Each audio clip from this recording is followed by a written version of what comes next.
मैं अदनान फारूकी आज 15 जून को जो नई अपडेट देना चाह रहा हूँ वो ये है कि अब ये जंग जो है दो मुल्कों की जंग नहीं रही, बल्कि ये दुनिया की दो अलग खित्तों में डिवाइड होती हुई नज़र आ रही है। इसराइल के साथ इस वक्त जो है वो बरतानिया, फ्रांस और अमेरिका पलड़े में आ चुका है, बल्कि शुरू से ही वो जिनके साथ है। इस वक्त ईरान जो है वो अल्हम्दुलिल्लाह तन्हा नहीं रहा, बल्कि चाइना और रशिया भी ईरान के पलड़े में आ चुके हैं और पाकिस्तान ने तो अपना पूरा झुकाव ईरान के उसमें डाल दिया है।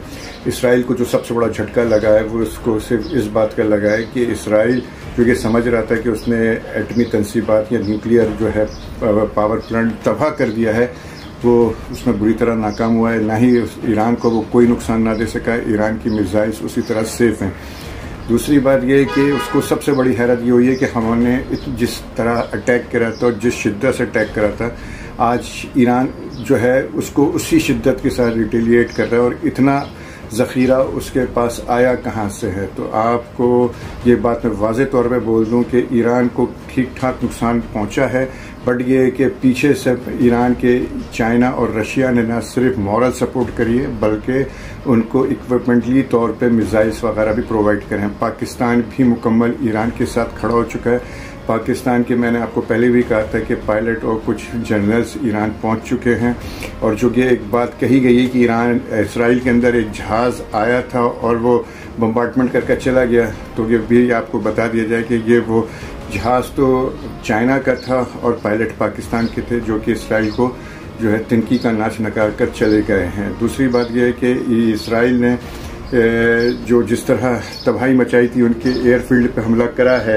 ईरान ने उसी तरह रिटेलिएट करते हुए जो है हीफा की एयरफील्ड पर अटैक करा और जो है इसराइल को ठीक ठाक नुकसान पहुंचा है। मेरा अब तजिया यह है कि इंशाल्लाह बड़ी ताकतों को, ताकि अब ये अंदाज़ा नहीं था कि ईरान इसराइल को इस तरह मारना शुरू कर देगा। इसराइल को पिटते देखकर अब बड़ी ताकतें इन्वॉल्व होंगी और ये जंग इंशाल्लाह हफ्ते 10 दिन के अंदर अंदर, मेरा तजिया ये कि हफ्ते भर में ये जंग ख़त्म हो जाएगी।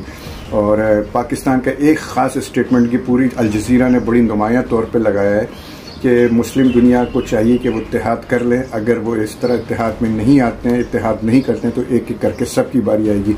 और ये रियलिटी है। और पाकिस्तान के इस बयान के बाद मोहम्मद सलमान ने जो है इस ईरान के सदर से रब्ता किया है और अपनी पूरी कुव्वत के साथ जो है ना, अपनी पूरी ताकत के साथ इस ईरान को साथ खड़े होने पर और ईरान का साथ देने पर यकीन दहानी कराएगी। ये बहुत बड़ी स्टेटमेंट है। जज़ाकल्लाह, थैंक यू।